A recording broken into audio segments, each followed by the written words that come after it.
الحمد للہ وکفیٰ بذنوب عبادہ خبیرا بصیرا اللہم انا نستغفرک واتوب الیک۔ عزیز ساتھیو، آج ہم روزے کے بارے میں پڑھیں گے۔ روزہ 2 ہجری میں فرض ہوا ہے۔ یہ اسلام کا وہ بنیادی رکن ہے جسے عربی میں صوم کہتے ہیں۔ صوم کے لفظی معنی ہے رک جانا یا اپنے آپ کو روکنا ہے۔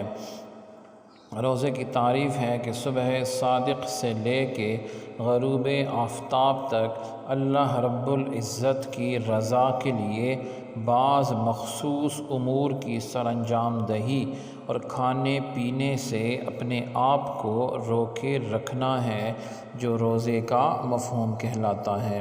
یعنی جو دوسرے ایام میں جائز ہیں اور اپنے آپ کو انسان روک لیتا ہے ان کاموں سے، کھانے پینے سے اور جماع وغیرہ سے، تو یہ جو ہے روزہ کہلاتا ہے۔ پھر روزے کی فرضیت ہے کہ روزہ جو ہے وہ پہلی امتوں پر بھی فرض تھا۔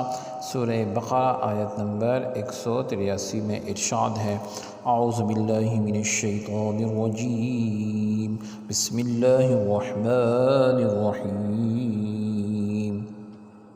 يا أيها الذين آمنوا كتب عليكم الصيام كما كتب على الذين من قبلكم لعلكم تتقون۔ یا ایھا الذین، اے لوگو، آمنو، ایمان والو، کتبہ، فرض کیا گیا، علیکم، تم پر، الصیام، روزے، کما، جیسا کہ، کتبہ، فرض کیے گئے، علی الذین، ان لوگوں پر، من قبلکم، جو تم سے پہلے تھے، لعلکم، تاکہ تم، تتقون، پرہیزگاری حاصل کرو۔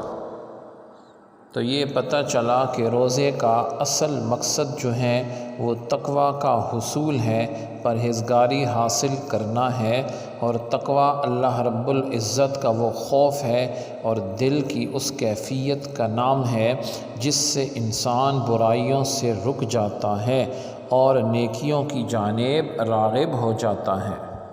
حدیث پاک میں ارشاد ہے: نوم الصائم عبادہ وصمتہ تسبیح وعملہ مضاعف ودعاؤہ مستجاب وذنبہ مغفور۔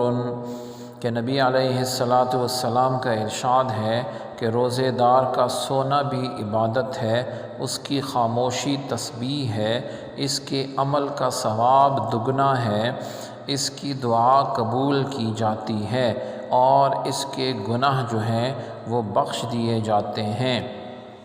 دوسری حدیث میں ارشاد ہے: الصیام جنۃ من النار کجنۃ احدکم من القتال۔ کہ نبی علیہ السلام نے ارشاد فرمایا کہ روزہ دوزخ سے بچنے کے لیے ڈھال ہے، جیسے جنگ میں تمہاری ڈھال ہوتی ہے۔ اور تیسری حدیث میں کنز العمال شریف کی حدیث میں ارشاد ہے کہ الصیام جنۃ حصینۃ من النار، کہ آپ نے فرمایا کہ روزہ ڈھال ہے اور دوزخ سے بچاؤ کے لیے ایک قلعہ ہے۔